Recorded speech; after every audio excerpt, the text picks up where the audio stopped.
What is up guys, welcome back to another GeekaWhat video, and today I am back with another PC build for your faces. It's an $800 gaming PC build for 2018.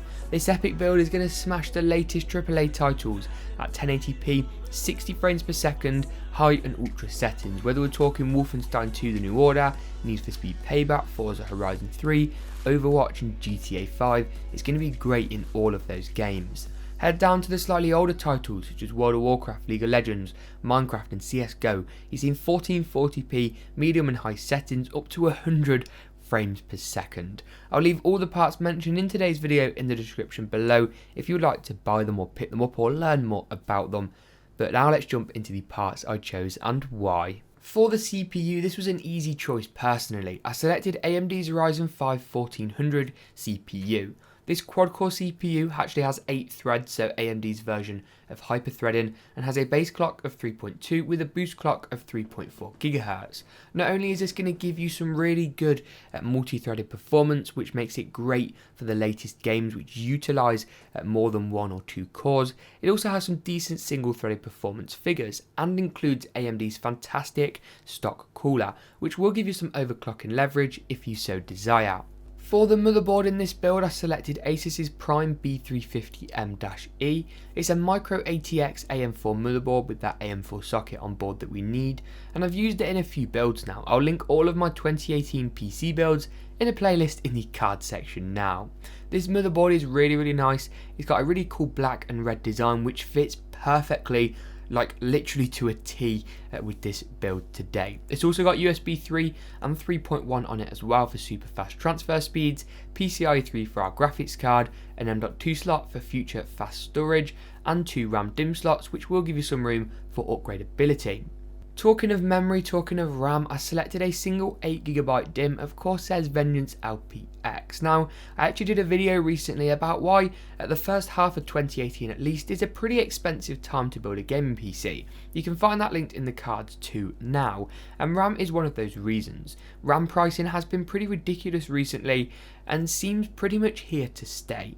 One 8GB DIMM is going to do you fine for now, and will also allow you to pick up another identical DIMM to slot alongside this one for 16 gigs of total memory.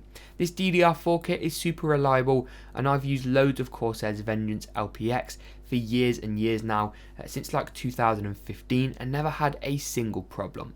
Overall, this RAM is super nice and just is great value and works absolutely perfectly. For the storage in this build, I would have loved to have had an SSD and a hard drive for super fast storage, but sadly that just isn't feasible. If you're looking for the fastest gaming build with the best gaming performance, then a hard drive is the way to go. Seagate's Barracuda hard drive is a 1TB drive and comes in the standard 3.5-inch form factor, which means it will fit in our case no problems whatsoever.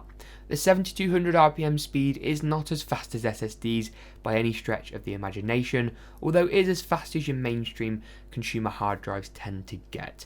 Overall, these have been super reliable for me, although failure rates are higher than SSDs of course, and I've never had any problems in the years of using these drives. For the graphics card in this build, this is another tricky one. The rise of cryptocurrencies such as Bitcoin, Litecoin, Ethereum have meant that graphics card pricing has gone through the roof. In short, you can use GPUs to quote-unquote mine these cryptocurrencies, which has led to huge spikes in demand. Honestly, if you're building a gaming PC now, you're best to go off to eBay or Craigslist and see if you can find a graphics card, any GTX 1060 for that matter, second hand. If I was going to recommend any card, and prices may have gone down by the time you're watching this video, then the MSI GTX 1060 would be my personal bet. The black and red colour scheme works perfectly for today's gaming PC, and the 6GB of VRAM sits at the top end of the 1060 lineup.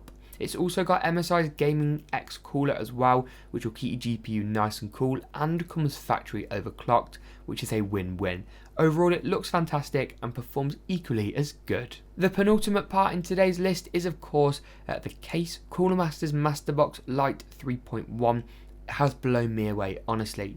It's so cheap, you can get it for under $40 on Amazon. It's available on Amazon Prime too for super fast shipping and just looks fantastic. It looks like it's got a tempered glass side panel on it, but it doesn't, it's actually plastic. This doesn't make any difference, it doesn't really look that much different, but helps to keep the price way down.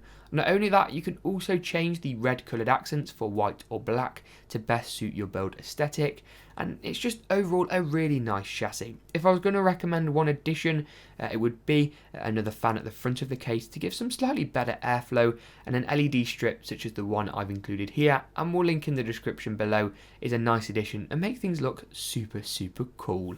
For the power supply in this build, the final part today, Cooler Master's MasterWatt 650 80 Plus Bronze is a really nice option.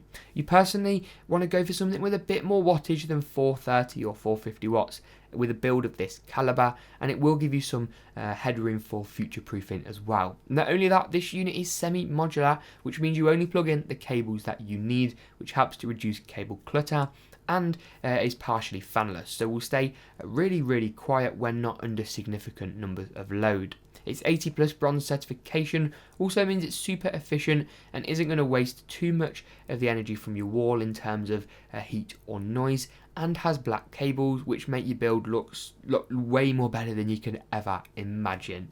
But that about wraps it up for today's build. If you did enjoy it, smash that like button and subscribe. Make sure to turn on upload notifications so you never miss another video, because let's face it, YouTube can be pretty drunk sometimes. As always, links for everything mentioned in the description below, and as always, we'll see you in the next GeekaWhat video.